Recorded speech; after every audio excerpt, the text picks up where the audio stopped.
Hey everyone, welcome to this episode of CJ Discusses, where we discuss episode 4 of Survivor from this current season. The episode begins with the Lavu tribe returning from tribal council, where they had just blindsided Asia.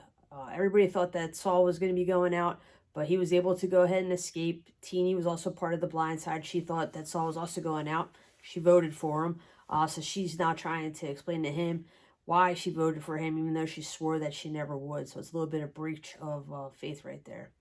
Rome thinks he's the king of camp as they come back in, and is just talking all kinds of smack about how he is running this show.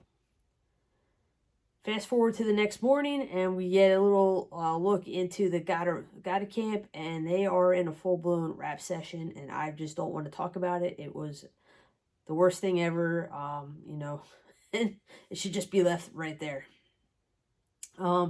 As we continue in the Gata camp, though, we see Annika talking to the three females, and they go ahead and form an alliance that's called the Breadwinners Alliance.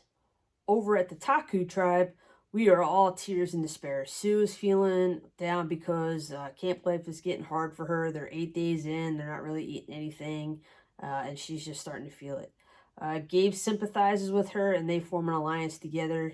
He wants to work with somebody who's a little bit older. He feels like he could trust her, so they go ahead and they form that. Sue thinks that she is just fooling everybody. You know, she thinks that everybody likes her because she's got the motherly vibe, the grandmotherly vibe, and everybody is into that. She's telling everybody that she's 45 when really she's 58, and I gotta tell you, she is not looking 45. If she's 45, I'm 25.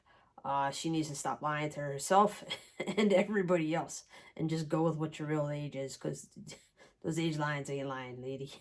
So she needs to just stop at that point. What Sue does do is she finds a beware advantage, and all she needs to do is go ahead and find a palm tree that's behind the well, just cut the rope that's running up it, and claim her prize, which seems pretty simple. So, you know, obviously there's probably going to be a little bit more of that. But nope, there's the palm tree right behind the well. She could clearly see the rope. She goes grab at the machete, cuts the rope, down comes the clay pot, which shatters. And, of course, yep, there is more to it. Red paint goes everywhere. It looks like a crime scene. It looks like she just murdered somebody. But in the middle of it is her immunity idol, so she's got that going for her. Now she's got to clean up this mess before somebody comes and finds her. She thinks she's got it all cleaned up. She's hanging out at the well when two more of her tribe mates come out. She thinks she's got it all scrubbed off. But, oh, nope. There it is right there on the side of her face. It's in her hair. It's on her nails. It looks like she did commit murder. And her tribe is onto her, and they know that something is up at that point. We get a look back over at Lavu this morning, and we see that everybody is out idol hunting. Mostly Saul went out to go look for an idol because he needs one because he thinks his game's in jeopardy.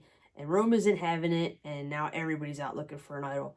Basically, like I said before, Rome is treating this game just like Boston Rob did, where everybody's kind of on lockdown. You can't go out and do anything by yourself. Everybody's going out to do it together, so that way he knows what exactly is going on.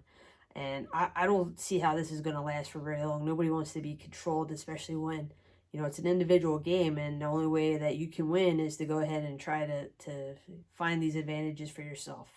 We then go back to the Gata tribe and see that Andy, who is a hot mess, has lost his shot in the dark. It's fallen out of his bag, and apparently this is not the first time that this has happened. This time it's fallen down in between the bamboo that they use for their bed, so he's trying to go ahead and fish it back out. They then go and do a montage of all of the Andy-isms, and he really is just a hot mess. They call him the George Costanza of the tribe. He just can't seem to do anything right, and you know, Sam's thinking that he can keep him around and kind of use him as a shield, whereas everybody else just wants to get him out because they see him as a liability. Sierra goes ahead and tells Andy about her alliance, why she thinks she could trust him. I don't know, but she even tells him the name. It's the Breadwinners. And Andy immediately goes back and tells Sam, who is not happy that Sierra has told Andy this and not told him that. And then he goes ahead and turns it on her. And she starts backing away. It's like, I didn't name it. I didn't know anything about it. But, you know, ultimately you're part of it. You told Andy about it. So you are keeping secrets from people that are supposed to be your friends and your allies. Finally, we get to the immunity challenge, and it's pretty straightforward. First thing they need to do is go ahead and roll a metal frame to cube. It's probably about 25 yards till they get to a crossbar frame, where there's two bags that are hanging from it that have various pieces inside of it that they need to use to build a frame or a hoop, so that they could throw sandbags or bean bags through it onto a barrel. If the bags go ahead and hit the hoop and take it down, then that bag doesn't count, and they have to go ahead and rebuild it and try to get the two bags through it again. Once they do that, then they have to go clear all these sandbags off of a a sand pit, and then they can start digging for a key to a lock, which will unlock their final puzzle, which is a standard survival puzzle. This time it's in the form of the Survivor Fire. It's actually a pretty tight race between all three tribes. They all get to all the obstacles at about the same time. Lavu has a slight lead, but it really isn't anything to write home about. And they all get to the puzzle at the same time, at which point it just becomes a nightmare for the Lavu tribe, as they just cannot seem to get anything going for it. Gatu ends up winning the challenge, so they win 3 egg-laying hens, which is a pretty good deal. And then Gatu is close, I'm sorry, and then Taku is a close second, and they go ahead and they get 6 eggs that they can take back to camp and go ahead and eat. And it says Lavu back to camp. At the end of the challenge, Jeff announces that there's going to be a journey, and they need to go ahead and give up people right then and there. And Andy, Tina, and Caroline are all agree, and they are sent out on the journey. Gatu gets back to camp, and they see their chickens, and they're all happy, except Sam. Sam wants to eat the chickens. It's kind of a divisive argument. Some of the girls don't want to eat the chickens right away. They just want to go ahead and use the eggs and eat the eggs as a form of, sustainable protein as they go through. Sam's like, it's been 8 days. I'm starving. I just want to eat the chickens. I'm going to eat a chicken. So, we'll see how it goes. I would probably keep the chickens around and just have them lay the eggs. And once they stop laying the eggs, then you got to go ahead and eat them at that point. But right now, they have a purpose to serve, and I will let them do that. Lavu gets back to camp, and Rome is talking about using a steal vote to steal Saul's vote.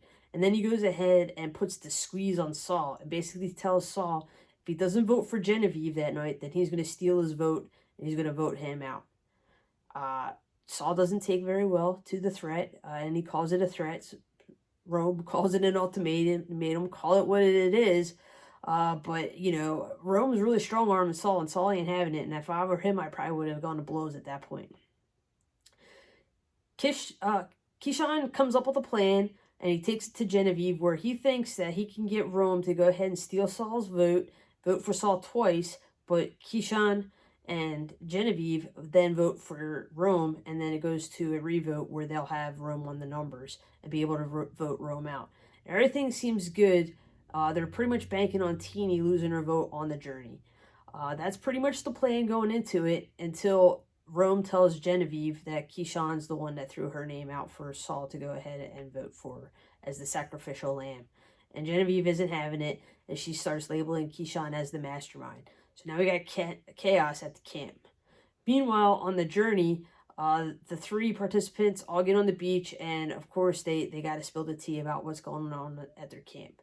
Once they're done doing that, then they go ahead and they decide to go ahead and see what the journey actually is.